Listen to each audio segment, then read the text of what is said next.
কংগ্ৰেছৰ কেইবাজনো নেতালৈ কাৰণ দৰ্শোৱাৰ জাননী সন্দৰ্ভত প্ৰতিক্ৰিয়া প্ৰকাশ কৰিছে এপিচিচিৰ সভাপতি ভূপেন বৰাই। বিষয়টো দলৰ মজিয়াতে নিষ্পত্তি হোৱাৰ প্ৰয়োজন আছিল বুলি মন্তব্য এপিচিচিৰ সভাপতিগৰাকীৰ। সমগ্ৰ বিষয় নিজে পৰ্যবেক্ষণ কৰিব বুলিও মন্তব্য কৰে ভূপেন বৰাই। সবৰ ঘৰতে অলপ খুটখাট থাকে, দলতো থাকে, কিন্তু এইটো যিটো আমাৰ ভিতৰৰ কথা ৰাজহুৱা কৰা হৈছে এইটো মই অত্যন্ত দুখিত।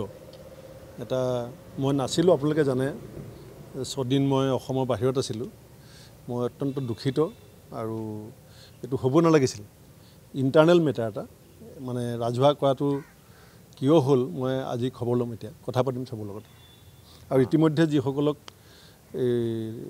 এই বিষয়টোৰ লগত জড়িত কৰা হৈছিলে তেওঁলোকক মোৰ অফিচৰ পৰা মোৰ লগত সংলগ্ন থকা সাধাৰণ সম্পাদকে কথা পাতি পেলাই জনাইছে যে এইটো এটা মিছকমিউনিকেশ্যন হৈছে।